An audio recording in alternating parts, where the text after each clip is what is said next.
My grandfather was an alcoholic, and although he was a very kind, sweet, gentle, loving person, he was sick, and he had his own wounds and his own issues, and he tried to mask that with alcohol, and ultimately that took his life right in front of me when I was 4 years old. So I was treated like dirt by both of them. My dad wasn't really around much because he was working and doing his thing and partying, and my stepmom was left carrying the bag at 21, 22 years old, raising a kid that wasn't hers.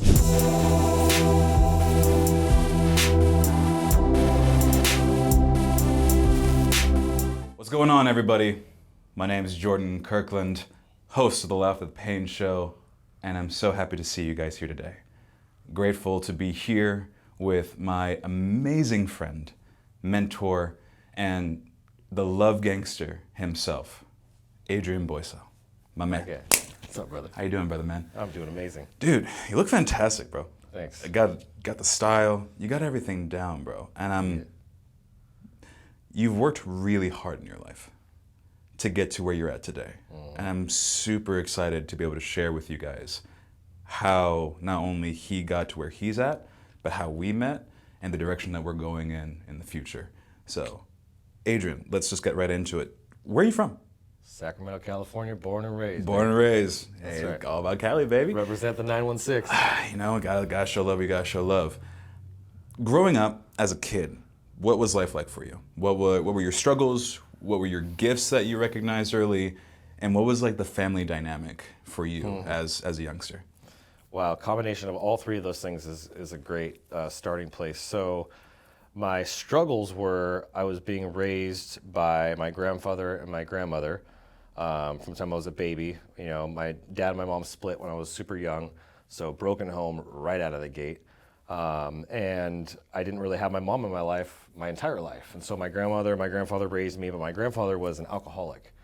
And although he was a very kind, sweet, gentle, loving person, he was sick, and he had his own wounds and his own issues, and he tried to mask that with alcohol, and ultimately that took his life right in front of me when I was 4 years old. And so my whole world got turned upside down at 4 years old, and my hero, the guy who read me stories every night, I rode on the back of his bike to the American River, hanging out in his office with him while he was closing deals, and just the first entrepreneurial person in my life who really sowed seeds into me about entrepreneurship and my art skills that I knew at a very young age that art was a gift that I had, and so did he. And he would buy me these electronic devices that were probably thousands of dollars back then that I'm sure he couldn't even afford, so that I could draw on them, and he would connect them to the TV, and I would draw on the screen, and it would come up on the TV. And so he was the first person to really like sow seeds into me, and to lose him was just like the biggest loss of my whole life up to that point, and even for most of my adult life. And so having to learn how to live without him, that father figure in my life, and then go to a completely different household where now I have my actual birth father who's physically, verbally, emotionally abusive, and then who had married a physically, verbally, and emotionally abusive woman, and to be thrown into that kind of situation and to be treated as, the stereotypical redheaded stepchild, or, brother from another mother. Yeah, exactly. And so I was treated like dirt by both of them. My dad wasn't really around much because he was working and doing his thing and partying. And my stepmom was left carrying the bag at, 21, 22 years old, raising a kid that wasn't hers. And so I used to hold a lot of resentment towards her, but now where I'm at in my life, I don't. And so very toxic, very, I don't really know what stability is like, right? I didn't know what stability was like my whole life growing up. And it hasn't been until my last 5 to 10 years of my life where I really understood how to have stability as an adult either. And I had to work really hard to learn that. So I think as far as gifts go, being artistically inclined, loving people. I wasn't outgoing as a kid. I was very shy, but I still loved people. Like once you got to know me, or I got to know you and I got comfortable, man, good luck shutting me up. Like I would not stop talking. And I think those were the kind of the big things. And so my family dynamic was just very, very broken. And I had one consistent figure in my life after my grandfather's passing, which my grandma kind of filled those shoes. And she was the person that always had my back, stood up against my stepmom, my dad, called CPS on them multiple times. Like I lived with her for multiple periods of my life, and she was the mother that I didn't have up until I was 17 years old. Wow, that's a lot. It's a lot. Now looking at hindsight's 2020, Yeah. right? So let's kind of start kind of the beginning and kind of work your way through that, because all I'm hearing is an amazing story, but you had to be literally thrown in fire from the jump in order for you to get to see where the diamonds in the rough are. So let's start with this. When your grandpa passed, and you talk about the fact that he had his wounds, his demons that he was fighting, Yeah. and now that you're an adult and you have your own, what do you think it was that keeps people from being able to step into the light and away from their darkness? And what are the times where that darkness just pulls on you so much where you don't think you can escape anymore? Yeah, I think it's for sure a generational thing from my grandfather to my father to me. There was, for the longest period of time, there was a sense of pride and almost ego that I had around the fact that I didn't have addictions. And I could say that up until about 21 years old. Really? I had zero addictions, like whatsoever. And I was really proud of that fact.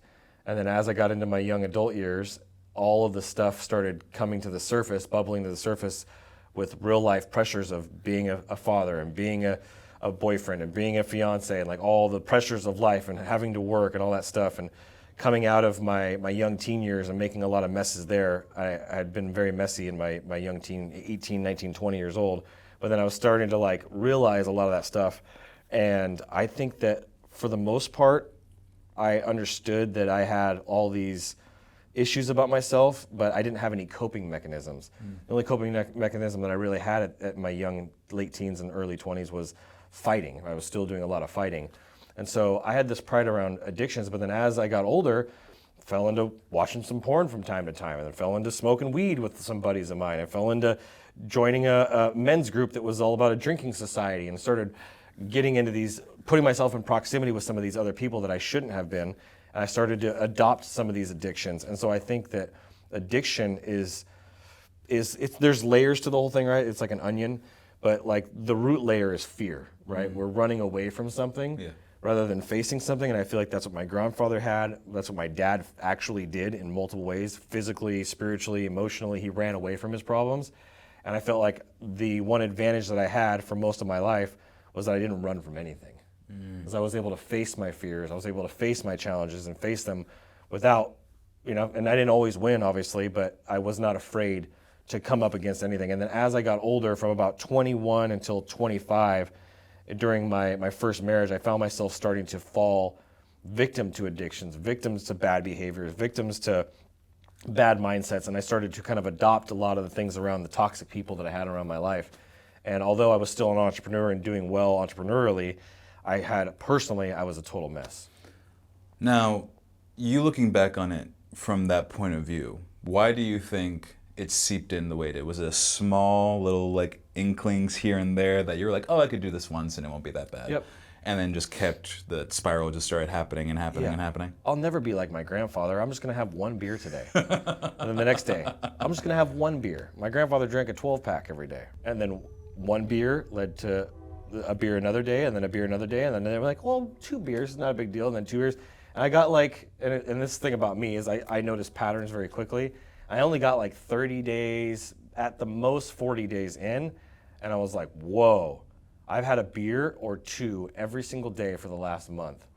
This is I can see how easy this can become a problem. And I got to stop myself now. And I cut myself off, and I was like, I'm done with this. And I stopped drinking beer, and I found other things like smoking weed. I'm like, cool, well, I'll just smoke some weed instead. Not a big deal.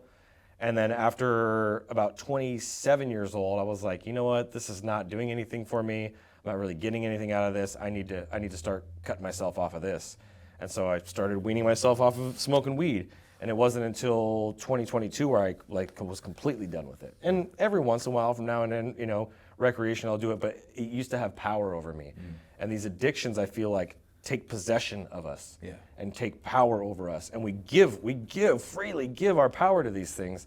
And I just got to this place where I realized in 2022, after going through the hardest time of my life, I was done giving my power away to anything but the one source and one person and one thing that has always been there for me, that has always kept me alive through all the trials and tribulations of my life. The fact that I'm still here today, there can only be one answer for it.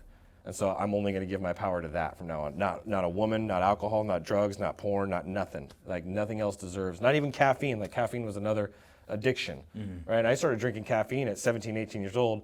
I don't have any addictions, not even realizing that caffeine was one of my addictions. Right. And so very naive to myself. And that's why I feel like, in your late teens and early 20s, all the way up to 25 probably, I think 28, you start to like wake up as like, you're pretty naive to life, your behaviors, and just being self-aware. Thank you for sharing that.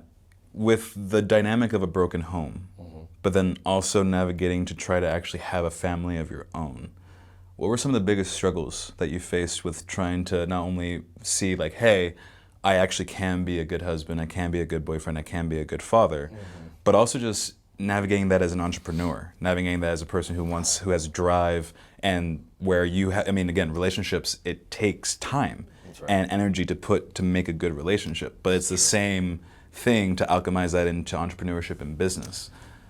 It's true. Yeah, I look at who I was in dating. Like got into a serious relationship at like 19 or 20 years old with a girl, sweet girl. We were friends. Like it built on a friendship, roommates and all that, and then quickly became a serious relationship. And then like a year or 2 years in, I'm like, I'm just gonna get engaged to her, and just young and naive again, not really thinking things through because I was just so busy building my dreams, and everything in my life was so good. I was like, okay, well, this is the thing that we do now, is we just get engaged and we get married and we have kids. Like this, I guess she's the one I'm gonna be with. Without actually like, is she the one I really wanna be with? Like I wasn't even slowing down enough. I was going so fast. I wasn't slowing down enough to realize like this isn't even my person. And finally, when I was able to get away and disconnect myself and some tragedies happened, I realized like she's not my person, and I'm wasting her time and I'm wasting my time, and I gotta end this.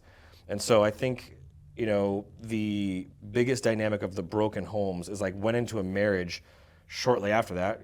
2 years later, I was married to my ex-wife, and she had a 3-week-old baby when I met her. And so like that was my family, and I hadn't healed or repaired or done any of that deep work that I've done since then, and I really needed to do that deep work. And so I brought all of that baggage from my childhood, my previous relationship, all that into my new relationship with somebody who was, to be honest, just as bad as I was, if not worse, with a lot of worse trauma, stuff that I couldn't even imagine anybody having to go through. So I have now at the place I'm at in my life, I have empathy and sympathy for her, but she was in a much worse. So these two very broken, very wounded, this is the word that I'm going to be using from now on, is not even broken.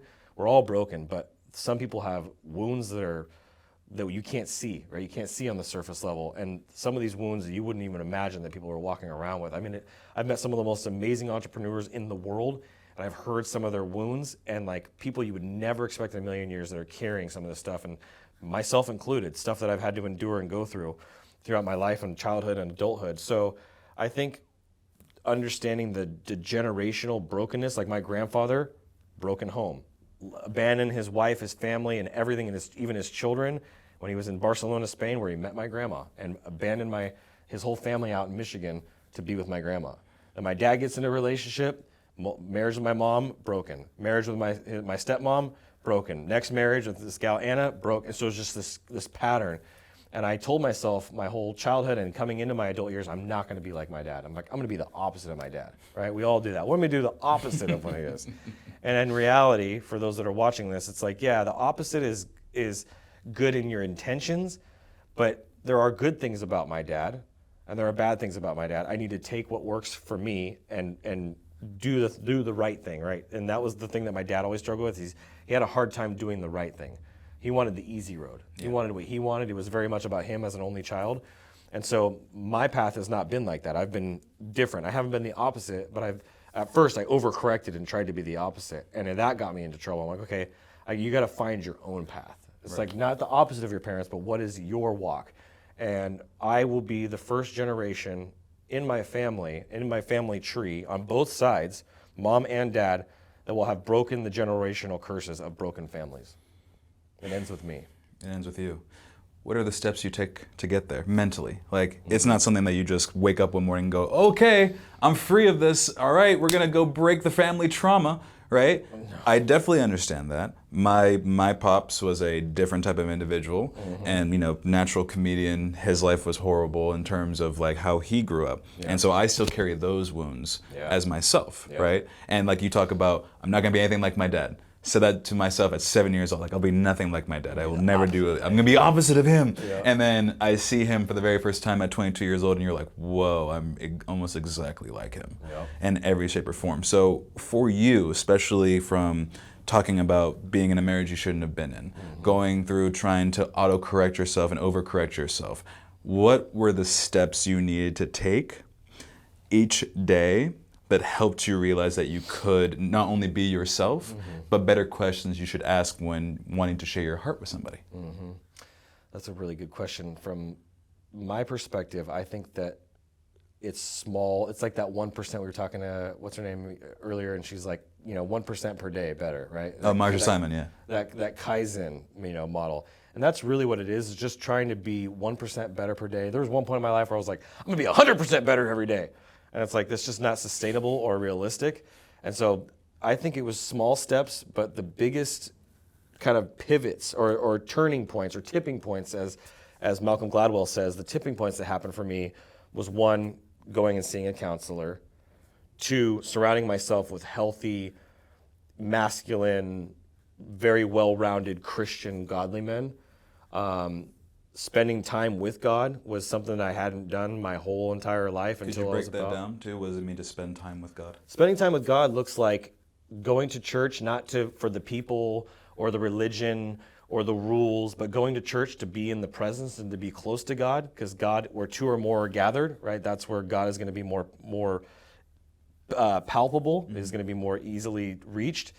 And not that he's not here in this conversation right now, but the presence is very strong in a church. And some churches have more than others, but being in his presence and just worshiping, like one of the gifts we were given as human beings is the opportunity to worship God. God doesn't worship himself. So we have this amazing gift that he's given us, we get to worship him. It's a gift. And when we do that, we have this connection to him where we get downloads, we get visions, we get knowings, we get feelings, right? We get all these things. And so spending time with God in that way, waking up, they say that there's a special hour between 3 a.m. and 6 a.m. that if you're on your hands and knees, and you don't have to be on your hands and knees, but if you spend time and you seek God during that time, there's like this spiritual hour. It's easier to connect with him because there's just so much quiet and stillness in that time. And just being in the Word, praying, reading the Bible, just sitting there in the quiet. Sometimes just sitting there and just waiting for something, just waiting on God and just talking to God, whether you get a word or hear anything back or not. And just showing up every day, 1% per day. It's the discipline and the consistency and putting in the work and connecting and trying to build an authentic relationship. Like a lot of people think, okay, I'm going to go to church, I'm going to give my life to God, and everything's going to be amazing. And it's like, oh no, it don't work like that, right? Just like in a marriage. You're not going to walk into some gal and she's going to be like, oh my God, you're handsome, I love you. You want to get married and we're going to have some kids together? Okay, let's go home. Like nothing moves that fast. No. So these relationships take time. Building relationships in business, building relationships in your personal life, and marriages, like it takes, with God, it takes time for that to grow. It's a seed that you plant. You're like, you know what? I think I want to do something differently. I've been trying all these different ways. I've been trying to do everything my way. And that's where I reached. I reached that point after my divorce in 2016 where I was like, man, I've been trying to do this whole thing my way my whole life. Trying to control things, trying to control people, trying to talk my way into things, talk my way out of things. I've been trying to do it all on my own. And this is not working. I'm done with this. I got a failed marriage. I now have a broken marriage, just like my dad and just like my grandfather. I tried my best, but I didn't give it 100%. I gave it 90, 95, whatever the percentage is. It doesn't really matter at this point, but I gave it my best that I had available at that time and in my own strength. And I can't do this anymore in my own strength. I have to do this differently. And so that was when I switched, and the switch flipped in me. It was like, all right, God, I surrender. This is not in my control anymore. You're in control. And when I released those reins, just one thing after another, from work to relationships. I mean, Whitney came into my life, and all that unfolded was insane. So just, I think being able to surrender to the process and trust the process and showing up every day and just being disciplined were the 3 big things that I did. You said a key word, surrender. I also believe surrender and sacrifice go kind of hand in hand. Truth. Right? As a person, and you and I both share this experience where we have pride. right? We fight hard. We know we have to get it out the mud. We have to be able to go, hey, look, I see the goal, I see the vision, I don't care about the process. It's the goal that we're focusing on. How does a person like you learn to surrender? And what does a proper sacrifice to a goal look like? Surrender comes down to trust. And when you have father wounds, it's hard to trust. Amen. Right? Especially to trust, everybody refers to God as a he, right? Trust the Father, right? Just like in the Bible. And so if you have this father figure, like we're supposed to be, God is the groom and we are the bride. So we are supposed to be the receivers of God. And to be able to let your walls come down and to trust God and to know that there is a God and that he has your best interest at heart. And the game, truly when I heard this was big for me. The game is rigged for us to win. Like, we will win if we walk out and just trust in his process. If we try to do this all on our own, we're going to fall into the world. We're going to fall into addictions. We're going to fall into porn. We're going to fall into prostitution. We're going to fall into drugs, like all the different things you fall into when you're trying to walk and do it your way. But when you follow it and just say, you know what, I surrender to trying to do things my way. I just want to do things your way, and I have faith that things are going to work out. And at first, a lot of people think like everything's going to be easy now. No. Like you're a big ass bush and you have all these thorns and pricklies and spider webs and animals living in you, and you got all these things that don't belong in the bush. And God's like, nope, we're going to snip that off and we're going to clean that out. We're going to get rid of this. And it's a pruning.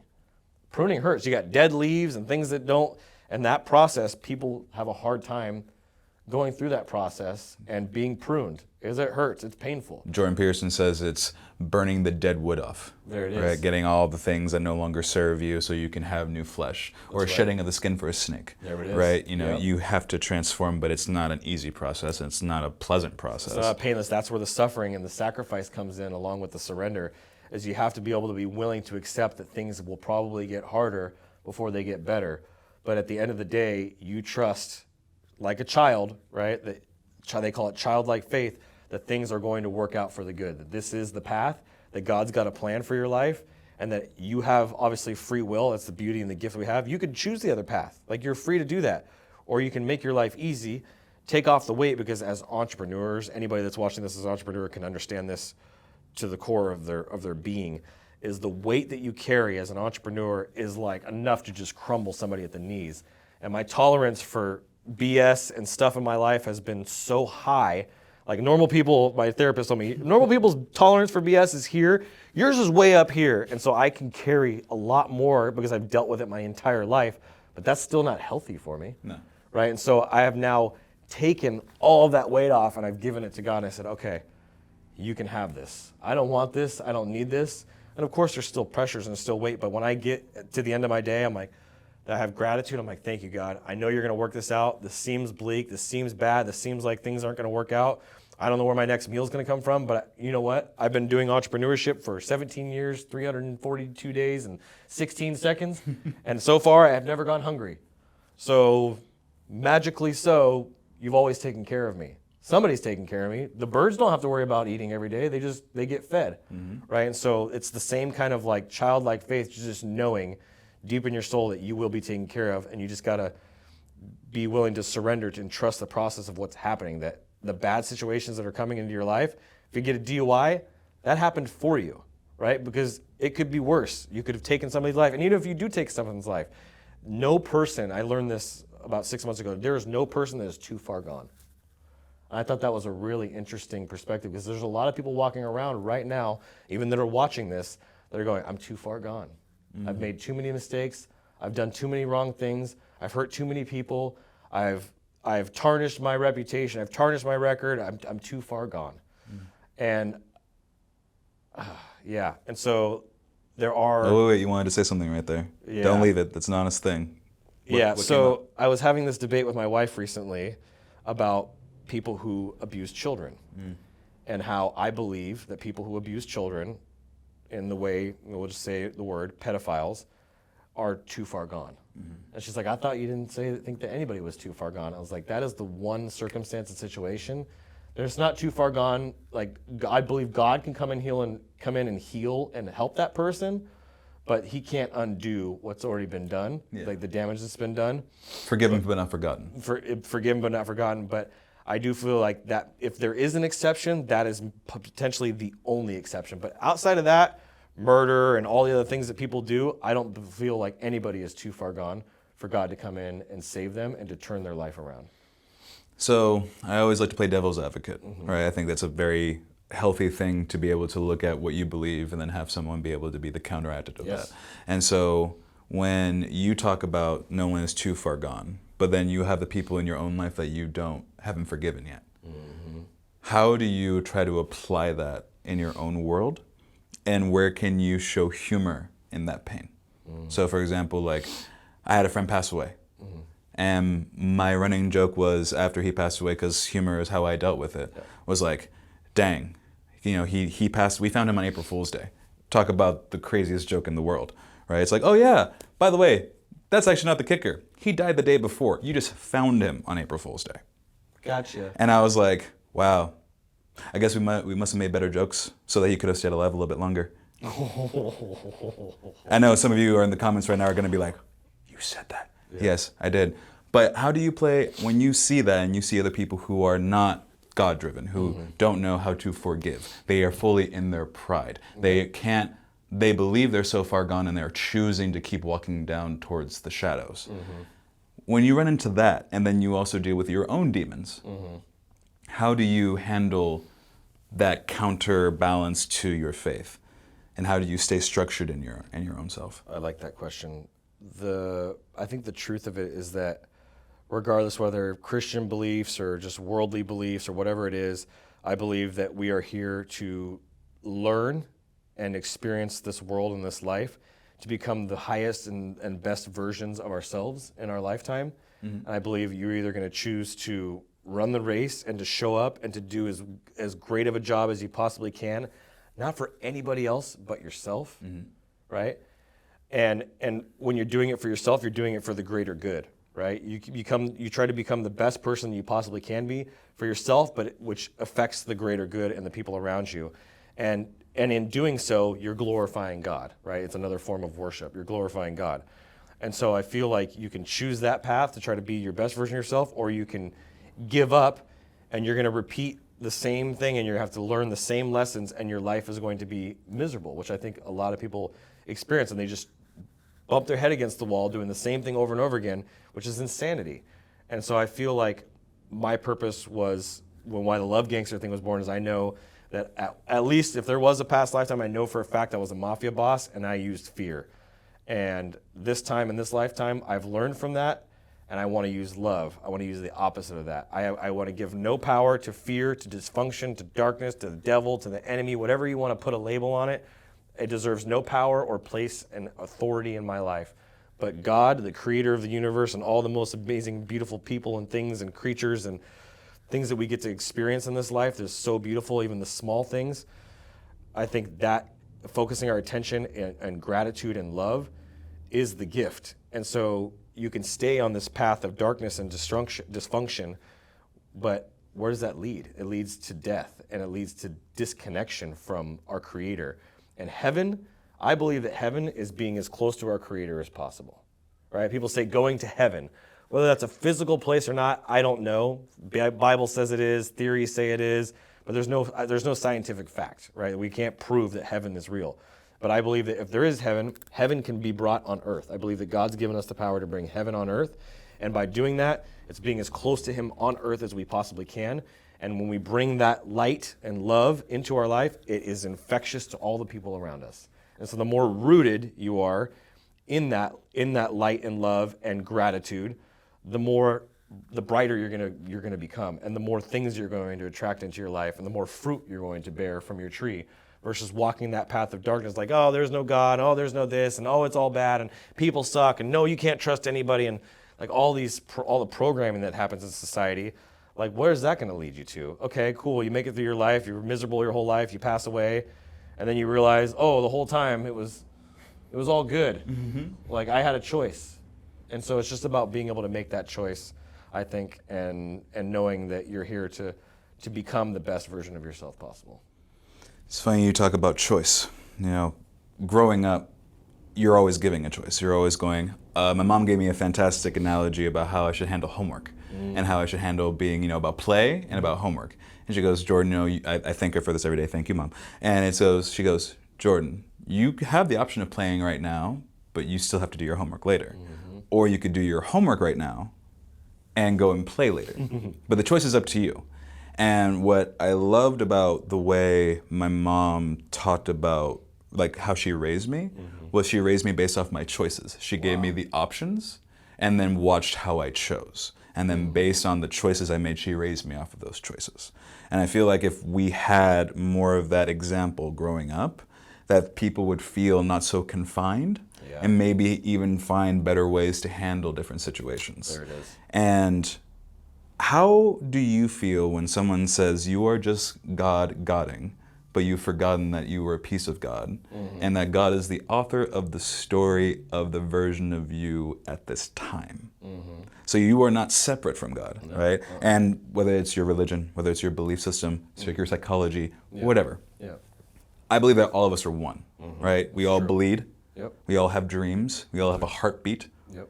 Well, you're ginger, so I don't know if that's really the case, but we'll Hey, gingers do have souls, okay? okay, whatever you say.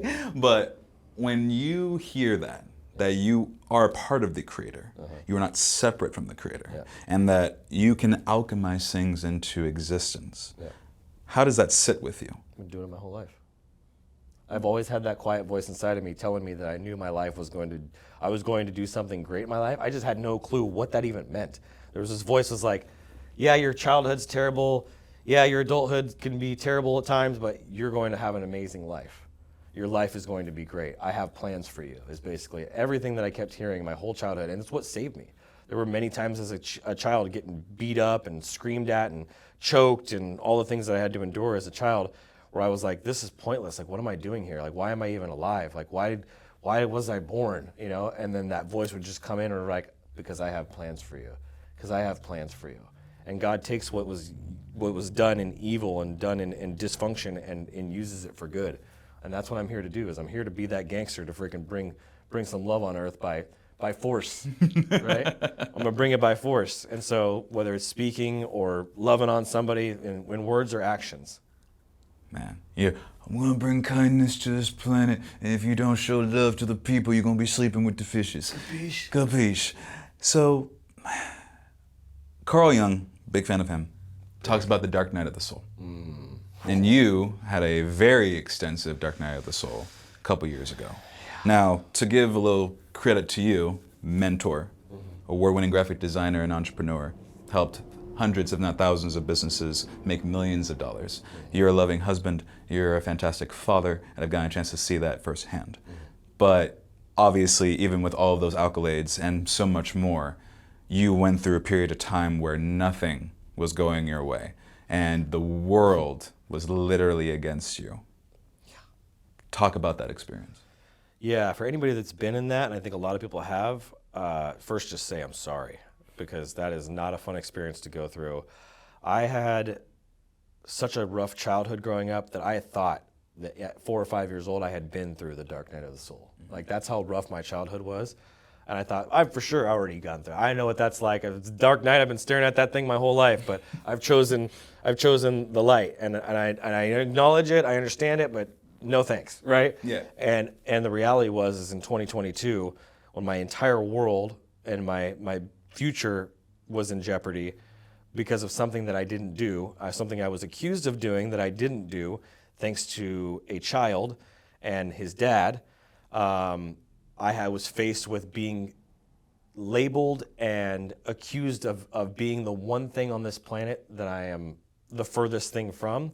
As I was put on this planet, and it's crazy how the enemy works. I was put on this planet, and this was delivered through Brandon Leone to me at a restaurant, that you were put on this planet to help at-risk youth and restore broken families. That's my purpose. I sobbed when I heard that. And when you find out your purpose, that specifically, it's just like, it rocks you. And so for years, I dedicated my life into youth ministry and doing all these things and taking kids that weren't my own and raising them as my own. Like, that is to the very soul fiber of my soul, not even just of my being, is of my soul to that level. And to be told that I'm a person and be accused of I'm a person that hurts a child, and even worse, my own child, was enough to like make me want to just disappear off the face of the planet and just end my life. And I considered it on 2 separate occasions. I'm like, how is there any coming back from this? Like, I've done nothing wrong. All these people are accusing me of being this person, and I haven't been this person. And that was the dark night of soul. My wife was gone. My daughter was gone. I had, a couple friends that were around me at the time, thank God, that surrounded me, but I had never felt more alone in my entire life, and it felt more hopeless in my entire life. And there's a lot of people, I think, walking around right now that don't have hope. And that is the one thing, hope comes from there, because when I was having those moments of like, why am I even here anymore? What's the freaking point of doing this anymore? Everything that I've worked so hard to do has now just been destroyed because of this guy and his kid. Like, there's no coming back from this. Like, it's completely ruined my whole life. Like, what's the point anymore? Like, my shot at doing what God's told me I'm supposed to do with my life is over. And when God told me those thoughts are not your thoughts, I was like, those thoughts are not my thoughts. Like, Break that down a little bit. What does it mean your thoughts are not your thoughts? so the thoughts were, in that moment was, if you just eliminate yourself, take yourself out of the picture, and you're no longer here, then your daughter can go back to your wife, and they can move on with their lives. And if you really love your daughter and you love your wife, you'll just get rid of yourself so that they can go back to being together and everything will be fine. And the voice that came in was like, those are not your thoughts. That is not love. That is not what your daughter needs. Your daughter needs her dad. Your daughter needs you. And that would just be perpetuating the same broken cycle of my uncle taking his own life, like multiple family members have had take their own lives. And that would be continuing the broken cycle and the generational curse over your family. So those are not your thoughts. And I thought to myself, I was like, man, there's been times and sequences of my life where I've gotten words like that weren't in alignment with me, and I felt bad or wrong or gross or somehow corrupted or broken because of some of the thoughts that would come to my mind, never realizing that they weren't even mine. And so the Bible calls us to hold our thoughts captive. Like, there'd be people that would screw me over or rob me, and I'm like, cool, I'm gonna take that person out, like straight up. Mm-hmm. But I realized, like, in those moments of anger and fear and all the things I was experiencing, the thoughts that were coming to my mind were not my own. Because the person underneath all of that fear and anger and hurt and pain, the real Adrian below that doesn't want to hurt a soul. Not a freaking insect, not a person, not a nothing. And so I realized that those thoughts are thoughts that I have to hold captive and that they have no power over me. And I say, no, I rebuke that in the name of Jesus. That not only am I going to not hurt that person, but I'm going to do the opposite. I'm going to try to love on that person even though they hurt me in the deepest way that anybody's ever hurt me. And I'm going to find a way to love that person. And that's where the real power and the real victory comes in. Being able to look at your darkness, being able to combat that darkness, and being able to also endure. That's right. I believe enduring suffering is the epitome of the human spirit. Yep. Right? Yep. I don't know if you ever watched that movie. I think it's Unbreakable. Yeah. And I love the movie because this guy's getting pounded down. This guy's an athlete. This guy is, literally lost at sea for days on end. Mm-hmm. And it feels like it's unbearable. Mm-hmm. And you get to the point where I think there's nothing else but to surrender, where you just go, I've had enough. That's what I did. I've had enough. I have no fight left in me. Please help. Yep. Right? And you're like, how can I? What can I? And some people turn to God. Some people find whatever religion or belief system that helps them through that. That's right.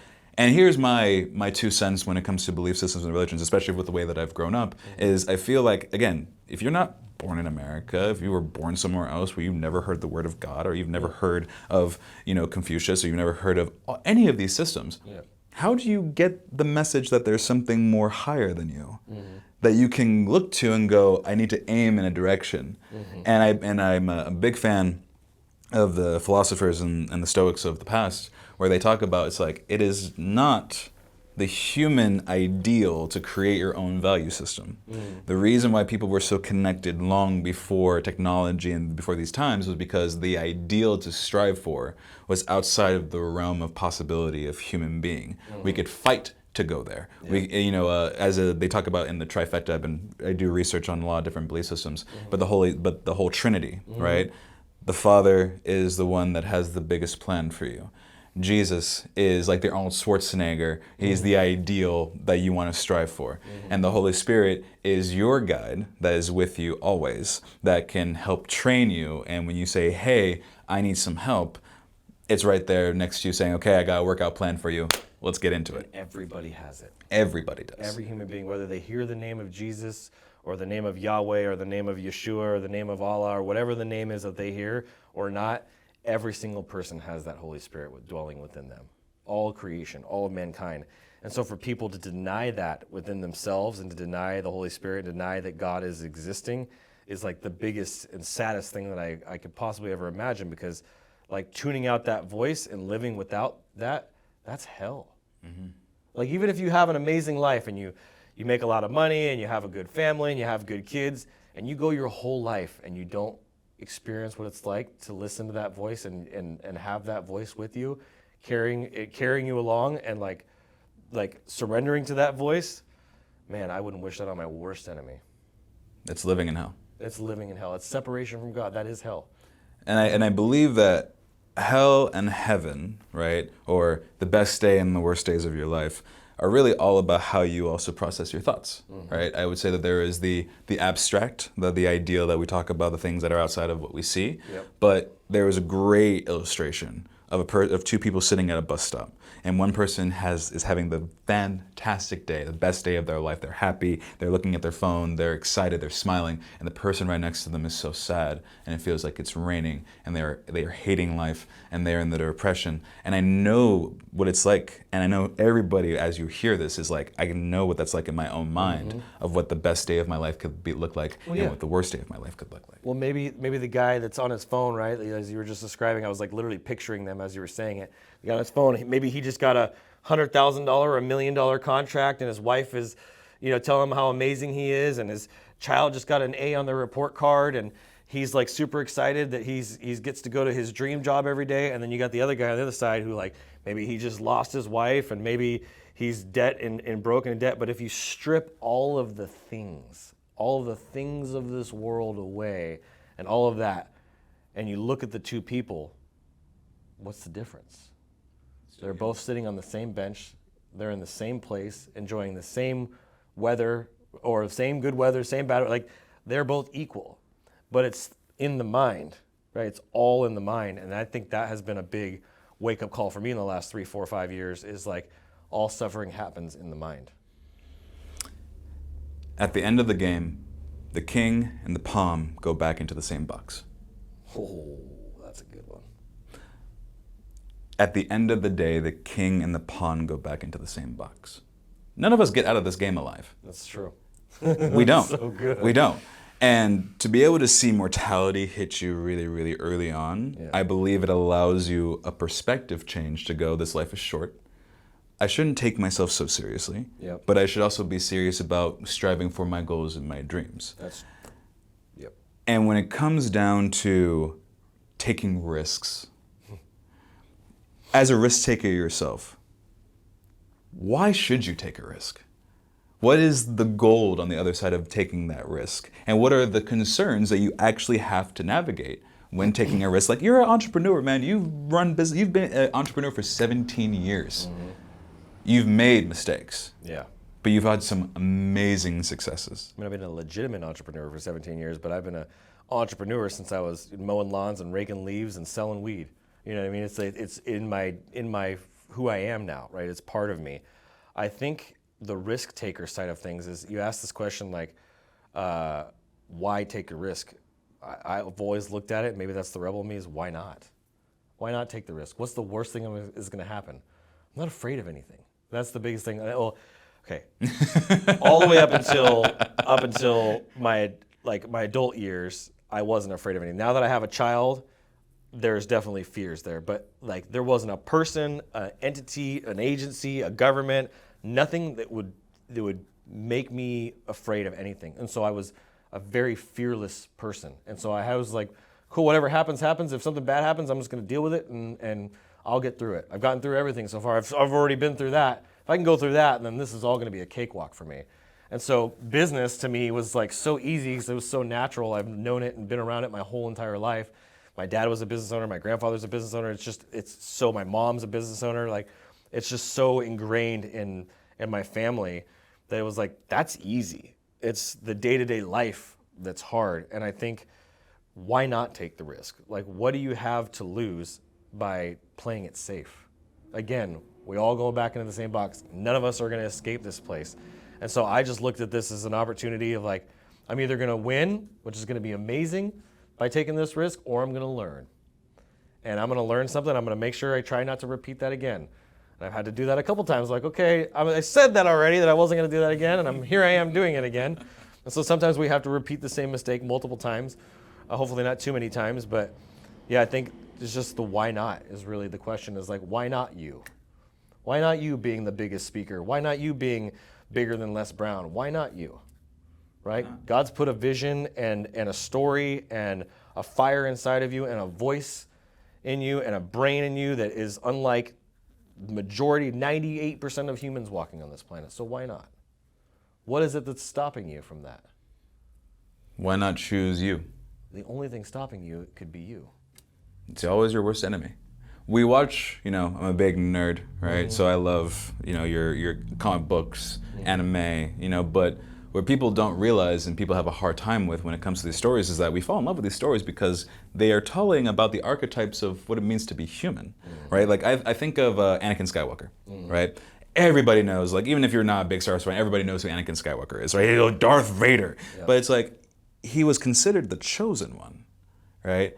He was the most connected to the Force. He was the most powerful. And if we even really want to go into really like talking about bare bones, let's talk about Lucifer.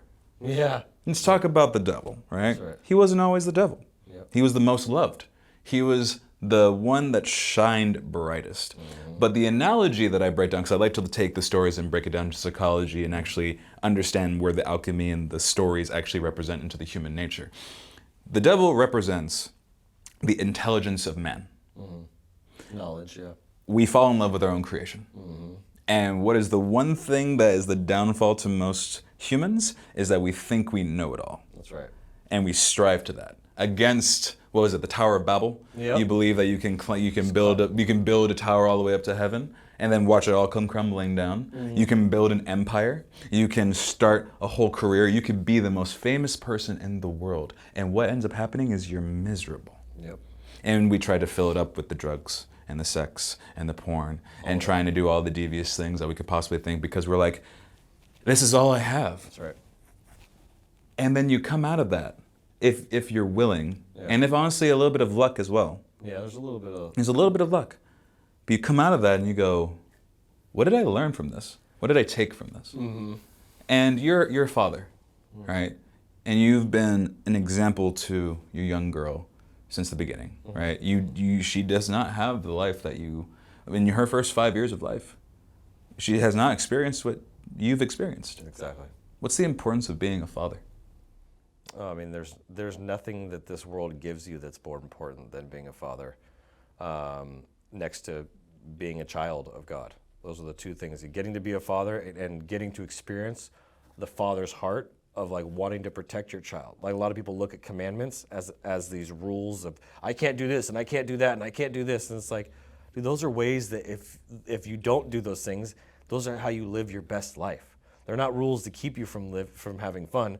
They're rules to keep you having your best life possible, right? And so understanding it from that perspective, that is where the growth came in as a father, was being able to understand, okay, God wants the best for me. He has the best plan for me. He isn't creating plans for my destruction and demise. That's not what God does. God does the opposite. He's creation.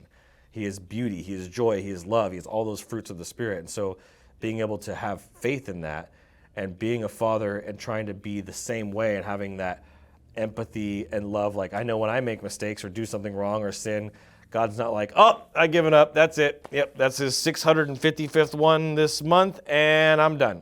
All right, you're on your own, kid. Like, God doesn't do that. Like, I wouldn't do that with my daughter, and he's not going to do that with us. And so realizing the heart of the Father has helped me be a better parent and being able to be empathetic. And I'm not always perfect about it. Sometimes I'm like, knock it off. You're being bad, and you're going to be on timeout. Like, sometimes I lose my cool, and I yell. Very rarely now, but especially as I've gotten older, but like being able to approach it from a place of love and compassion and empathy That's the real gift of being a father is being able to flex and grow that muscle. And it's a muscle that most men don't even realize that they have. That softness, And you said something earlier that I want to bring up real quick because I got a little download on it, is we are our own worst enemy, right? You said that. And it's true, we are our own worst enemy. And it reminded me of another quote, and how I connect these dots is the weirdest thing.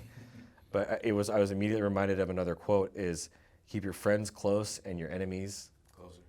So if you were your own worst enemy, gotta keep yourself really close. Introspection, deep work, healing. God says to love thy neighbor as thyself, and turn the other cheek to your enemies. And like everything that God speaks about in the Bible is about loving your enemies, loving your neighbors, right? Loving on people regardless. It's the whole kill them with kindness, love gangster thing. And so if we are like that with other people outside of us, and we're supposed to love our enemies, most people are walking around, they don't even love themselves. Like I talk to a lot of people, and I feel like we even have some close friends that we know, some mutual friends that we know that don't actually love themselves. No. And they're still trying to figure that part out. Guilty, right? I mean, where I come from, and we've gotten a chance to know each other for these last couple of months, and I've been so thankful to know you and thankful that, we've had this interaction, Lord willing and God given. And it was like, struggled with porn. I've struggled with fighting my own self-hate. Even only recently, a few weeks ago, before we got a chance to go off to San Diego and have this amazing, life-changing experience, I was staring at the abyss, feeling the flames and choosing to go, look, I'm never going to be able to escape this. I might as well just keep walking down into the darkness. Even though I feel the light calling and beckoning to me, I feel more that the darkness is where I'm being called to. He intervened. And it's also a beautiful thing where you can take your darkness and become friends with the darkness, right? Because you have to work in unison. You have to work in unison. You have to be able to look at your daemon and go, okay, you are my biggest adversary, but the only person who's really messing this up is me. So how can we get on the same page? Because we both want what we've forgotten that we wanted, which is we want to be loved, we want to give love, and we want to be able to know that we can actually get to the end of this life going, I did the very best that I could against all odds. Because otherwise, if your whole life is great, that's a really crappy story. That's a really crappy story. I was born, I'd had to not do any type of work. Everybody loved me. I had all the men and the women and the gold and the success and the fame. And I died. The end. Yeah. Wow, that was great. That's oh yeah, I can't wait to read that story again. Ooh. Ooh. Yeah. But when we watch stories, going back to these people who we've idolized, or we've, who was your superhero growing up? Like, Captain Planet. Yeah, some of you aren't even old enough to know what that is, and it's great. But for those of you who do, you have people who you look up to. Like, I will never forget it. I was 4 years old, and The Rock was the very first pro wrestler I ever saw. And I remember watching how he stood in the middle of that ring, and people were cheering. People were elated by him. And he'd be like, in front of the millions, and you'd hear the crowd go, and millions. And he'd just continue. The most electrifying man in sports entertainment. You get the little goosebumps going on, but he feels it. And you can see that that's in his DNA. He is like born to do that. And I remember being 4 years old saying, one day I will be that electrifying, I'll be that magnetic, and people will be screaming my name, right? And my first dream was to be a WWE superstar. That was my very first dream. And of course, life happens, things change, injuries, the whole nine. But then it's also led to this beautiful thing. And I'm curious, especially now that we are here, I'd love for you to talk about how the universe works in mysterious ways with our encounter and how we've gone from where we were at to where we are now. Well, God reminded me just a minute ago that you were staring into the abyss and darkness while the light was calling to you, and then you ended up in San Diego and got to be the brightest star I've ever seen of my life. Like, I've seen a lot of stars, and you were the brightest star I've ever seen. And it just goes to show anybody that tries to doubt or deny the presence of God in their life is freaking blind. They're blind, because to deny that God is working in their life and that God is actively trying to do good for them would be to deny that we are sitting here right now having this conversation. Us having this conversation is proof of God's existence, scientific proof of existence, because here you are looking into the darkness, and now here you are on the other side of it. You chose to go the other direction, and you listened to that voice while we were there. Jorden, right? You listened to that voice while you're there, and to see how far you've come, not just on the business level and what you've learned, but on a personal level, and to see the growth and I haven't said this to you, but the maturity that you've grown just in this short amount of time has been that I've never seen anything like it. And so for anybody that asks, like, why are we working together? Why are we still doing the things that we're doing? Are we at where we want to be? No. Are we getting the results that we want to get? No. But what's happening in the process is a God-given thing, and I'm listening to that quiet voice despite what anybody says. And this was a huge turning point in my life, thanks to my mentor, Sammy. And again, it goes back to the credit of mentors, of why the F do you care about what everybody thinks so much, right? Back to that one statement, I'm like, oh, if this had been a year ago, maybe more like 2 years ago or 3 years ago, and someone says, well, why are you working with him? And I've been like, oh, well, maybe I shouldn't be working with him anymore. And yeah, you're right. And maybe I'm spending too much money, or maybe I'm this, and maybe I'm that. And I had second guessed myself. I would have listened to all these outside people and let them influence my decisions. But now I'm so tuned in and so rooted and so clear about what God is telling me to do and asking me to do, that I'm unshakable. I'm unmovable. I'm unbreakable. I'm undefeatable. Like, you'd have to beat God to beat me. Like, that's where I'm at now. And so I know that in my heart of hearts, however it turns out, whatever the end of the rainbow looks like for our relationship, when we get to that place, it could be 80 years old, 100 years old, 60, 20, 50, whatever that age looks like, I know that it's going to be amazing. And I'm trusting in that process, and I'm surrendering to whatever it is. I'm like, yeah, this is uncomfortable. Or we're launching a brand new business. We're very early into trying to make money. We're not in profit mode right now, but guess what? We're going to get there. And I just have to trust the process and surrender to what's happening, and just know that you're going to take care of it. I don't know how you're going to take care of it, but that's not up to me to decide. I'm just going to trust you what you're saying. And that's to some people that are listening to this, they're probably thinking I'm crazy. Like, what is wrong with this guy? He's got something wrong with him. But the truth is, I've never been more whole and more complete and more rooted and more grounded and more loved and feel more significant as a not just as myself, but as a child of God. I've never felt better in my whole life. The people who doubt that it can be done should always get out of the way of the people who are doing it. Amen. Because a train wouldn't have existed if someone didn't come up with the train. A carriage wouldn't have existed if someone didn't take the time to say, hey, instead of just riding on horseback, we could actually create things to ride horses with. That's right. Buildings wouldn't have been built if someone didn't have the fortitude to go, hey, we can get this done. Yeah. And you wouldn't have had a Statue of Liberty or Empire State Building or the pyramids or anything that you can think of if no one was crazy enough to do it. It wouldn't exist. Yep. So as we wrap this up, I love humor. Humor is always something that's going to be the antidote to heartbreak, especially this is what the Laugh of the Pain is representative, and you were very helpful in creating that tag and that line to represent Laugh at the Pain. And so looking back on your life, looking back at the things that have truly hurt you, how do you show humor and show laughter to those things?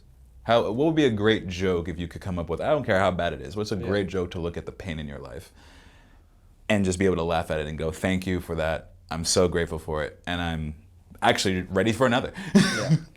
Well, one thing I used to say in high school that I thought, I don't know if I came up with this or I heard it somewhere or whatever it was. I say, life sucks, then it gets worse, and then you die. So might as well try to live it the best that you can while you're here, right? And so life is going to suck. There's no escaping the suck. You have to embrace the suck. And so regardless whether you think you're a good person or you think you're a bad person, life is still going to be hard. And so it's not about what you do, but it's how, it's not about it's how you respond to it, right? It's not about the actions that you take. Well, it is about the action. It's about the way that you respond to the pain and to the suffering. And if you are rooted in knowing that you are here to learn something and you focus on learning that and then moving on and not just dwelling in it, because a lot of people sit in that for too long, that's where you're going to really start to experience breakthroughs in life, and where you can start giving those gifts to other people like we're doing right now. Your mentorship has been phenomenal. The people who you get a chance to work with you, I know, are blessed to have you in there. To see your own growth, and even in the short period of time that I've gotten a chance to know you and interact with you, is phenomenal. And I know you're going to be doing so many great things. What's coming up next for your businesses? First of all, what are your businesses? Just talk about a little bit about what you're doing and what you're working on. Yeah, so we got the thing that you and I are doing with Video Marketing Vault. We're managing YouTube channels, helping people, build their following, get leads from YouTube. We got the studio here where we're filming amazing content. And then we're also doing like live stream. We can help people with their live streams and things like that, like actual production, not just the studio. And then we have Brand Butler, which is a done for you agency where we're providing paid advertising, organic marketing, and fractional CMO work, which obviously is really impactful because most people don't have a plan when it comes to their marketing and their business. So those are my main things. And then I have some side businesses. I got one with my wife called Crunchy Cottage, which helping a lot of families stay well, keeping them well during the pandemic, keeping them well even now after the pandemic. So those are kind of like my passions and my main visions and dreams. My goal, big picture, is I want to get more involved in, I say the word ministry, not as in church ministry, but in ministry as in what my calling is. I want to get more involved with at-risk youth and helping broken families. I had to understand what it was like to first break my own family, then have somebody else come in and try to break my family, and then be able to restore that. And my family has been restored from being broken. And I was able to do that myself along with my wife. My wife and I came together and we did that together. I couldn't have done it alone. And so being able to have that perspective and walking through that level of fire, I mean, it wasn't even just fire. It was like a torch that was put on my marriage. And that thing was burning to the core, but we were able to make it through that. And so I feel like that's a gift that we were given, as painful as it was. I can laugh at it now and think about all the people that I'm going to be able to help, whether it's Eric Rogers or Marshall Gillen or half a dozen people, men that I've talked to, Leighton Lewis, like all these different men that I've been able to speak life into and speak into the situations. Like, dude, step back from the situation and take responsibility for it. That's what a lot of men are not doing. They blame their wife. Oh, she's this, she's that, she does this, she doesn't respect me, this and that. You have to become a person that can be respected, and you have to be able to lead your family. And I was not leading my family. I didn't lead my last marriage. I was struggling to lead in my second marriage, and it wasn't until I went through the fires of hell in order to really learn how that was going to work. So I think big picture is helping men and families come back together, even if they're already broken up, helping them come back together. Like God's put it on my heart with Eric already, and other people, and just being able to bring these families back together, because that's what God wants to see, is unification, not division. Right? Division is not something He's created. He's created unification. We are all one. That is a universal truth that we have to remember and to try to focus on. Is like bringing more unity to our communities. Like, we're so separate. Like, my challenge that I want to just give everybody as a love gangster for the people that are watching this is, I want you to walk out of your house and I want you to go to your next door neighbor and I want you to just go say hi to them. Whether it's your neighbor to the left, neighbor to the right, neighbor across the street, just go say hi to your neighbor and show them that you actually are a human being that lives next door. And like, stop disconnecting yourself from society and from the world. And like, actually go meet somebody. Like, go meet somebody new in your neighborhood. The last part of this is that, someone had asked me at a recent business networking event, like, how do you find a mentor? And it was a great question. And for you guys listening, how do you find a mentor? You just have to talk to people. You got to get out of your own head, get out of your own way. And don't just walk up saying, hey, I need a mentor. No. You're never going to find one that way. You don't need, that's not the word, that's not even the statement you want to make, because it's not the mentor that you need. There's a root, that's just the surface layer of it. Like, go deeper than that. Like, hey, I really need help building a business, or I really need help getting a job, or I need help learning how to manage money, or I need help, right? Ask for help or give up on your vision. Yes, but you have to be willing to talk, and you have to be willing to speak, and you have to just be able to go, hey man, I really like your hat. And that is how we met. That's right. And so if people want to be a part of your vision, or want to be able to reach out to you for mentorship, or want to know more about how they can find their branding and video content help, how can people find you? AdrianBoysel.com. That's my personal brand website. You can reach me there. I'm on YouTube as well. I have over 400 videos on YouTube where I've been teaching everything that I've learned for the last 17 years, for the last 4 years on YouTube. So you can look up my name, Adrian Boysel, on my YouTube channel, and then reach out to me on social media. It's a little hard on social media because I'm on so many platforms. I have so many people messaging me. So if you want to just get like directly to me, the quickest and fastest way, just shoot me an email. It's just the letter A at brandbutler.ai, And shoot me an email, and I'd be happy to chat with you. Yes, and as always, folks, I'm Jordan. I'm your host for The Laugh of the Pain.